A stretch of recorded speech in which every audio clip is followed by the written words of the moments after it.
The movie opens in the wake of Bernie's daring escape. He stands by the shoreline, observing the crashing sea waves. A big banner for the 70th D-Day commemoration is draped on a grand building behind him. But before he became a national star, Bernie was just like any regular senior citizen, trying to get a cup of tea with 4 cubes of sugar. He takes his order back to his retirement home. A good number of the other residents require a caretaker's supervision or assistance, but not Bernie, who manages fine with his cane and his crude sense of humor. He reaches the apartment he shares with his wife, Renee. He has a bar of chocolate for her from his earlier walk. She has a rule to not let him see her when she's not dolled up with makeup, and it's a ritual they've practiced since 1973 or so.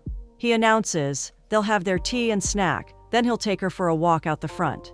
He throws in a little joke about a male stripper in place, and Renee falls for Bernie's tricks, coming out in a start at the mention of the stripper. She settles in the living room with Bernie, who hands her medication and drops a kiss on her head. An old picture that Bernie has put up brings back fond memories to discuss. Bernie is still being goofy, and Renee is worried there might have been something funny in his tea. Julie comes with disappointing news for Bernie. She rang as soon as possible, but the D-Day commemoration is all booked. Renee is just learning of the arrangements, and Bernie voices that he'll attend the show done in Hove instead. When Julie leaves, Bernie tells Renee they'll have their tea and be off to the beach. When Bernie and Renee come back from the beach, Bernie starts going through some stuff in a box. On hearing Renee's movements, he quickly hides something in his robe. She comes into the room and notices the box, wondering what he's up to now. He deflects, hoping he hasn't disturbed her sleep, but she replies she's been awake and has just taken her pills. He admits he was disappointed by the news Judith brought, and Renee feels he should go to France, like she knows he wants to. He states it's not possible because it's a collective trip for interested people. Renee affirms the husband she knows would be able to find a way, but Bernie thinks it's incredulous to leave Renee by herself. She promises she's not actually by herself, as she has the watchful eyes of numerous caretakers, but Bernie insists that he can't, because her health has been deteriorating, and it would be selfish to leave her and go charging off on an adventure.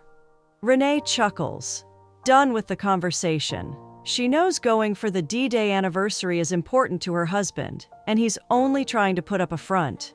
She retires back to her bed and Bernie gears up to leave. He has to avoid caretakers on duty, but is able to make his grand escape via the fire exit of the building. Just as he's about to get on a bus, he runs into someone he knows called Adele. She's suspicious but thinks he's on a rather early walk. He plays it coy, but misses the bus in the process. Eager to proceed with his plan, he waits at the bus stop until he gets a vehicle that's heading to Dover. While Bernie is on the road, Renee's alarm stirs her awake. She sees Bernie is gone and wears a surprised look. Didn't think he'd actually do it? Bernie meets the public announcement for the final call for the 8:15 sailing to Ouistreham. Another public announcement welcomes veterans and their families. A younger man spots Bernie, wondering if he's lost, and offering to give him a little spin on his wheelchair. Bernie takes him on the offer, and the man starts wheeling him through the terminals. The man is a veteran named Scott, who's choosing to use his weekend to help out. He takes a look at Bernie's ticket, which reveals Bernie doesn't have a seat and will have to stand through the whole journey. Scott mentions that he actually lost his legs from a mine accident 5 years prior.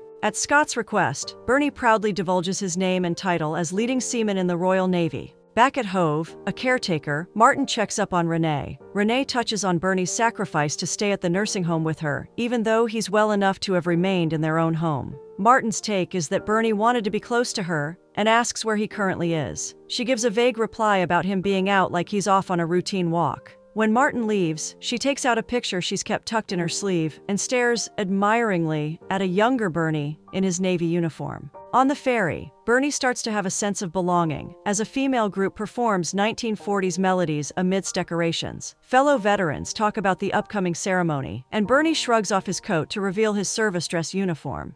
Bernie takes a seat and notices his hand shaking as he holds a drink. He experiences a PTSD flashback and is brought back to reality by a worried and fellow veteran named Arthur. Bernie jokes it off, and Arthur offers to get him another drink, as he'd been heading to the bar. Bernie agrees, shaking off the last of the nerves from the trauma, as Arthur leaves. Renee Treasure hunts through a chest of belongings and finds pictures of her younger self with Bernie and their dog, Fifi. She also discovers an old record, which she puts on play, and starts dancing. She has a flashback of dancing to the live performance of the same song with Bernie. Each dance step came effortlessly to them, and they were perfectly synchronized, becoming the center of attention. When the music ended, both were panting and sweaty, but still high on adrenaline. Bernie wanted to take Renee somewhere, but she cut in to say that it didn't matter where, she'd go anywhere with him. Adele comes knocking, interrupting Renee's trip down memory lane. Renee turns off the music so she can give the nurse her full attention. Adele complains about the mess Renee has made, calling it a health hazard as she could easily trip. Renee calls Adele a buzzkill, grumpy like she's woken up on the wrong side of the bed. Adele asks if Renee will be having tea in the room or downstairs. Renee chooses upstairs but can't say the same for Bernie, because he isn't back yet. This makes Adele concerned, and she instructs Renee to have Bernie ring them when he gets back. Renee is enjoying the mischief circling her little secret, singing that she'll let Bernie know. She starts feeling a twinge around her chest area, and this unsettles Adele, who hurries along to get the doctor against Renee's protests. Arthur returns to keep Bernie company. He wants to know the association or group Bernie has come with, but Bernie lets on that he's on the trip by himself because he was late trying to go through the official route. He deflects, wanting to know Arthur's title, so Arthur tells him he's an RAF bomber command. He'd been stationed in Halifax and commented that up in the air was safer than being in the sea. As for life after service, he was a schoolmaster at a top public school. This will be his first time in France. They're both quiet for a moment, until Arthur excuses himself, leaving Bernie to his drink. Renee is on bed rest and notifies the doctor that the pain has dissipated. He prescribes some glycerin pills, asks her to ring should she need his assistance, spots the music box, and asks her to go easy. Renee counters that he'd been the one to tell her she should make the best of the time she has left, and the doctor cannot dispute this. Julie and Martin have been searching for Bernie on the low to no avail. The guy is about 90, and it's puzzling about how far he could have gone. Adele overhears the two and informs them Bernie is in Brighton, as she'd bumped into him much earlier in the morning. She defends she didn't think it was important information as of then, because she didn't think it would cause an alarm later on. Schoolmaster Renee goes back to dancing as soon as the doctor leaves. He's barely out of the hallway when she starts blasting music, causing him to chuckle, and asks the caretakers to keep watchful eyes on her. Julie instructs Martin not to go stressing Renee with Bernie missing. If only they knew. Staring out at the open sea from the ferry's deck, Bernie has another PTSD episode. Instead of a peaceful sea, he sees troubled waters riddled with bombs, and a comrade calling out to him in desperation, even as he takes cover. The nightmare clears, and Bernie spots some veterans on the deck below, including Scott. One of them announces the ferry has reached Calais.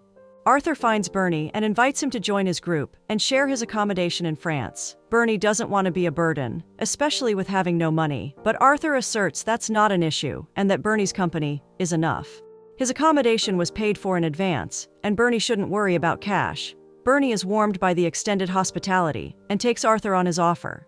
Judith involves the police when there's still no word on Bernie. She apologizes if she's done so a little too early, as it's well under 24 hours, but the officer maintains she's done the right thing, and they'll get on the case immediately. Adele is now walking on thin ice, because the stern looks from Judith depict this as mostly her fault. At least it makes her less uptight when she checks up on Renee with some food. Renee is up and busy when she should be resting, and Adele's scolding falls on deaf ears. She acknowledges the food Adele has brought, and asks when Bernie's own will be brought up. A nervous Adele doesn't know what to say, and Renee divulges she does know where Bernie is, but she's been holding back so he can get there before they come looking for him. Adele can't believe what Renee is telling her. Annoyed that the older couple thinks it's cool to pull such stunts, she storms out of the room, most likely to go snitch, and unbothered Renee digs into her chips with a large portion of fish. Vicky, a police officer on Bernie's case, lets her partner know that they can stand down because Bernie is safe and sound in France for the D-Day anniversary. The police had even put up a tweet for public awareness, and now Vicky is inspired to put up a new tweet covering Bernie's adventure. #The Great Escaper. The veterans reach France, and both Bernie and Arthur settle into their hotel room. Arthur suggests they could go see an exhibit or so, but Bernie would rather take a walk on the beach. They both agree to meet up with each other later on. Bernie reaches Swords in France, where veterans have already gathered in large numbers. Some are standing, while others walk about, all seemingly there to reflect on the past and what the place means to them. Bernie joins them and approaches the shoreline. As he stares at the water, he begins to have vivid flashbacks of wartime. He hears the rumbling, explosions, and screams of a man, the memories flooding back to him. A France citizen pulls Bernie out of his dark thoughts with gratitude for his service. Arthur sees Bernie and beacons him over to join their table with other officers. Bernie sits at the table in a gloomy state, not bothering to share details on his visit to Swords. A friend of Arthur's has paid for drinks and refills on their table for the entire night, but even this doesn't entice Bernie. He remarks he's tired and wants to turn in for the day. Arthur hates to see him go, and quickly announces his presence to the other men at the table. Now Bernie will have to stay. Now that the cat is out of the bag, Renee brags proudly about Bernie and his adventure, much to Judith's irritation. The old lads tell jokes, but the look on Bernie's face suggests he'd rather be anywhere else. Renee retires to bed at 9 p.m., something she's not happy about. She talks fondly about Bernie as always, recalling to Adele how he'd help with her knee exercises. Adele offers to help her with it to Renee's delight. And Renee tells tales of her younger days, shaving and tanning her legs with tea leaves wrapped in muslins. Renee advises that the tea bag trick would work for Adele's eye bags. She also comments that she's old, not ancient, so she's definitely in the loop with some beauty trends that still work.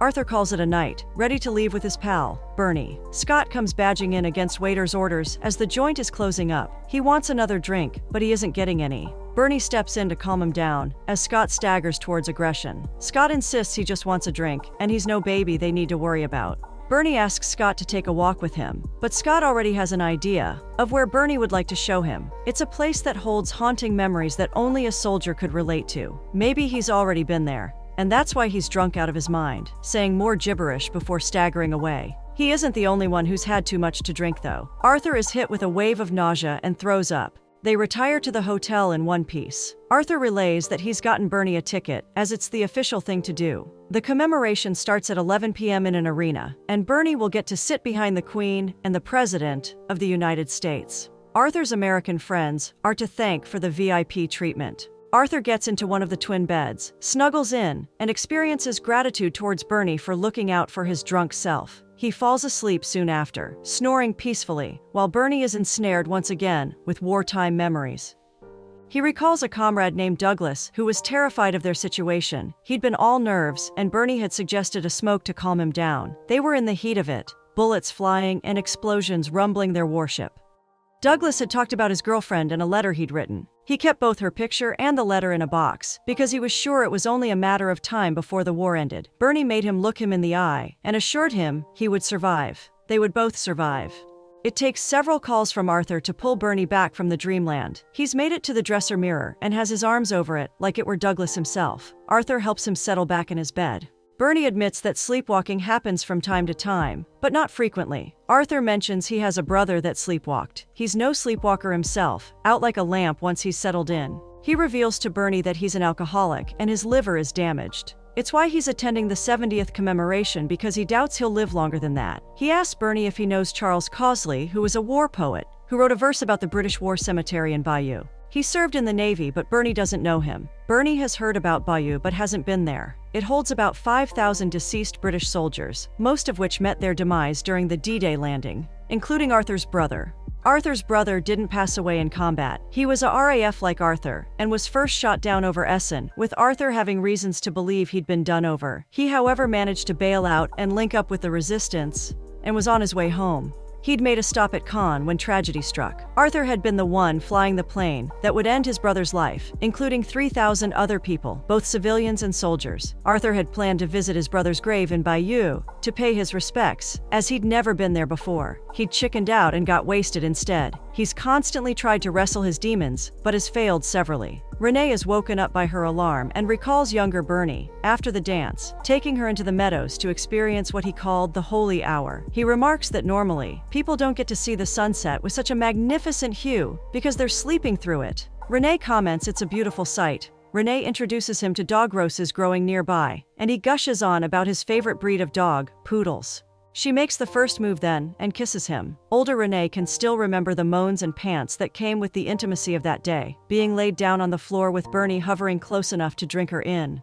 She watches the holy hour, now, holding on to a dog rose she's preserved from that day. She puts it close to her heart, still thinking adoringly of Bernie. Arthur is still fast asleep while Bernie is dressed up and stealthily unraveling the small box that belonged to his comrade Douglas. Martin and Adele come in with Renee's breakfast and medication. The telly is turned on, and the commemoration is being broadcast. Martin helps Renee try to spot Bernie among the other veterans. He makes the headlines, "Tag the Great Escaper."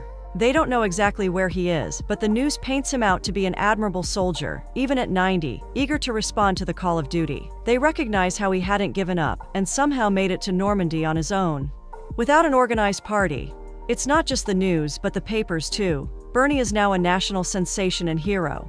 The ceremony will kick off in 15 minutes, but Bernie decides he and Arthur will go to Bayou instead. They can't get a taxi driver as they'd all be in the arena, so they go to a nearby bar instead, where the bartender rings up someone who would be delighted to drive them for free. There is a group of Germans at a table, and Bernie wants to talk to them, after being informed they're all comrades, and one of them, Heinrich, was on the beach on D-Day. The Germans welcome them to the table, and Marshall translates for both parties. Heinrich speaks a bit of English and is the most receptive of the German group, wanting to know more about the men who have just joined their table. Bernie acknowledges Heinrich's service on Sword, stating he'd rendered service there too. Heinrich gets emotional, but Bernie calms him down. He has 2 tickets to give away to Heinrich, his and Arthur's, letting Heinrich know they're great seats. Heinrich accepts the tickets and salutes the gesture. While Bernie and Arthur are on their way to the gravesite, journalists have gathered outside the retirement home, calling out to Renee for interviews. Adele checks in on her and sees she's rather upset. No one knows where Bernie actually is, or if he's safe. The adventure started as a secret between just the 2 of them, something they've always done, even in their youthful days. Now the whole world is involved, and Renee doesn't fancy it.